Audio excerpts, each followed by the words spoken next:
তো বন্ধুরা, আমার নাস্তা রেডি। এখন এই চা রেডি করতেছি, প্রতিদিন যেভাবে করি। আপনারা এইভাবে ট্রাই করেন তো, খেয়ে দেখবেন। বাসায় অবশ্য চুলা আছে, তারপরও যদি মনে চায় আপনি না এত ঝামেলা করবেন না, তাহলে এইভাবেই খেয়ে নেবেন। তো আমি চা পাতা দিয়ে দিচ্ছি। লাল চা খাবো, গুড়ের চা, দুধের চা খাবো না। তো বন্ধুরা,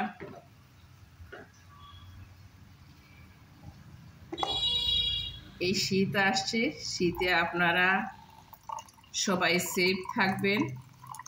খুবই হঠাৎ করে ঠান্ডা জনিত সমস্যা হয়ে যায়, বুকে কফ জমে যায়, কাশি হয়ে যায়। যাদের এই সমস্যাগুলো আছে, প্রথম থেকেই আপনারা গরম কাপড় পরে নেবেন, গলা পেঁচিয়ে রাখবেন। যদি খুব বেশি ঠান্ডা লাগে, রাতে গরম কাপড় পরে শুবেন, কেননা যদি কম্বল বা লেপ তুষক যাই হোক, এগুলো সরে যায়, অনেক সময় ঠান্ডা লেগে যায়। তো এই গরমের সময় এই লাল চা খাবেন, লং, আদা এগুলো দিয়ে, তখন আপনার অ্যান্টিবায়োটিক লাগবে না। তারপর আপনি বারবার খেতে পারেন, লাল চার কোনো ক্ষতি নেই। তবে হ্যাঁ, ক্ষতি অবশ্যই আছে। এই যে আপনি বারবার মনে করছেন যে আমি দুধ ছাড়া চা খাচ্ছি, যে আমার কিসের ক্ষতি। এটা হচ্ছে ওই যে বারবার আপনি সুগার নিচ্ছেন, চিনি, কেমিক্যাল, এটাই আপনার অনেক ক্ষতি বন্ধুরা। তো চিনি অ্যাভয়েড করবেন। যদি আপনার এই ঠান্ডাজনিত সমস্যা হয়ে থাকে, তাহলে চিনি অ্যাভয়েড করবেন। আর অ্যান্টিবায়োটিক যখন তখন খাবেন না। একটু কাশি হলো, বুকে পেইন করলো, অ্যান্টিবায়োটিক খেয়ে নিলেন। পরবর্তী যখন আপনার অনেক সমস্যা, অনেক বড় কোনো অসুখ বিসুখ হবে, তখন আপনার কোনো অ্যান্টিবায়োটিকে কাজ হবে না। তখন এই যেটা খেয়েছেন, কোনটা খেয়েছেন ডক্টররা জানেন না, তখন এর জন্য পরীক্ষা নিরীক্ষা করতে হয় অনেক। তারপর কোনটা যাবে আপনার বডিতে, কাজ করবে, সেটা নিতে হয়। তো বন্ধুরা, এত ঝামেলা করার কোনো প্রয়োজন নেই যদি আপনি সতর্ক থাকেন। আলহামদুলিল্লাহ, আল্লাহ তাআলার রহমতে আমার এত ঠান্ডাজনিত সমস্যা ছিল আগে, মনে করেন 22 আগে, 22 বছরের আগে, 11 বছর থেকে সাইনাস, মাইগ্রেন এগুলা ছিল। আমি এই ঠান্ডা আসার আগে মাস যখন আমার সেপ্টেম্বর অক্টোবরের দিকে, ঠান্ডা নেই, তখন আমার কাশি হয়ে যেত। এত কাশি হতো। আমরা এই সরকারি কোয়ার্টারে ছিলাম, কোয়ার্টারের মানুষ সজাগ হয়ে যেতেন, বলতেন এ তো আমার জন্য খুব দুঃখজনক, দুঃখ করতেন, আফসোস করতেন।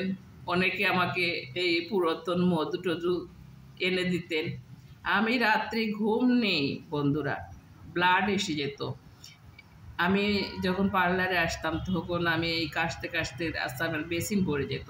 তখন অনেকে ভয় পেতেন, মনে করতেন না জানি কি হয়েছে, খারাপ কোনো রূপ হয়েছে। ডক্টর দেখাই কোনো কিছু নাই।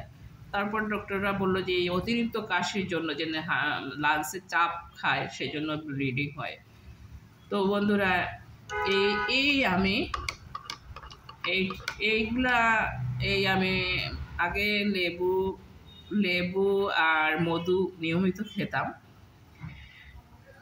এখন অনেক সময় অলসতা করে, আর মধুটা ভালো মেলে না।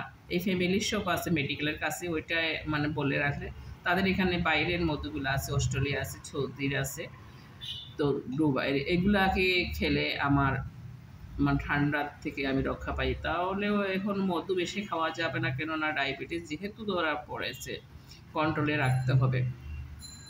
তো বন্ধুরা, এখন আমি এই যে মশলাদারি আপনাদেরকে ডেটক্স ওয়াটার দেখালাম, এটা খাই। আলহামদুলিল্লাহ, আমার কাশিটা হচ্ছে না। এত যেন কষ্ট ছিল আমার, কাশির মতো কষ্ট মনে হয় আর পৃথিবীতে কিছুই নেই। মানে আমি ফিল করেছি হার্ট টার্ট বুক ব্যথা, পাঁজর পর্যন্ত এত ব্যথা করতো। তো বন্ধুরা, এই ঠান্ডার সময় সতর্ক থাকবেন, ভয় পাবেন না যে এই হয়েছে সেই হয়েছে, মনে একটু শক্তি মনোবল রাখবেন, মনোবলটাই হলো আসল। তো বন্ধুরা, এই চা খেয়ে খেয়ে কথা বলি, তা আপনারা বিসমিল্লাহ, এই যে মরিচ লেগে আছে,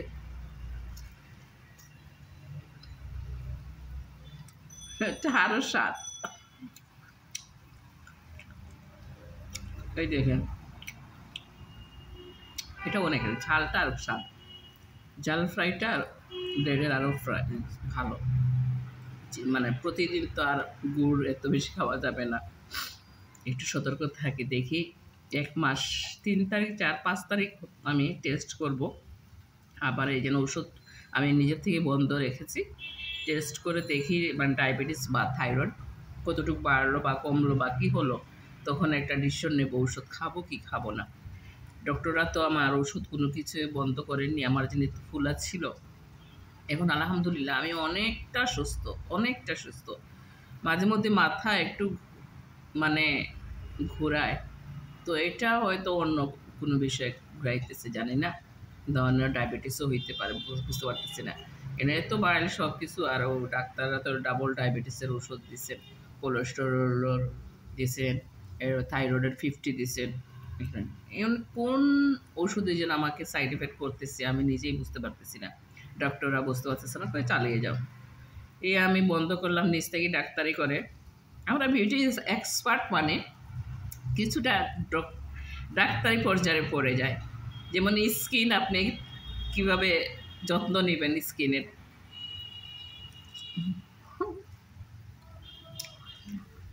তো স্কিন সম্বন্ধে আমাদের বলতে হয় অনেক কিছু, শরীরের যত্ন, রূপচর্চা, এগুলা নিয়ে আমাদের আলোচনা সব কিছু। তো এই পর্যায়ে আমরাও একটা ডক্টর, মানে জানতে হয় স্কিন ব্যাপারে।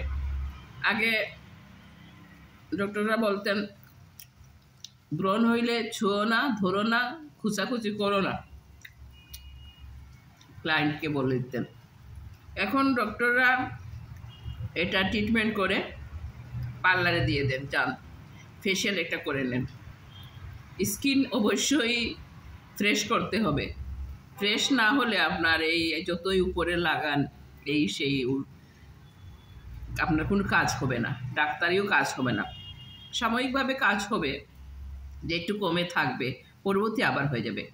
আপনার স্কিনের যদি সমস্যা হয়, ব্রণের সমস্যা হয়, বেশিরভাগ ব্রণ, এগুলো যদি পিম্পলের সমস্যা হয়, তখন আপনি অবশ্যই ফেশিয়াল করতেই হবে। কেন একটা ফেশিয়ালে না করলে এটা আপনার যাবে না, স্কিন ফ্রেশ হবে না, ব্যাকটেরিয়া মরবে না। এখন ডাক্তাররাও বলেছেন যা ফেশিয়াল করতে হবে। তো বন্ধুরা, সাথে থাকুন, আবারও দেখা হচ্ছে কিছুক্ষণ পর।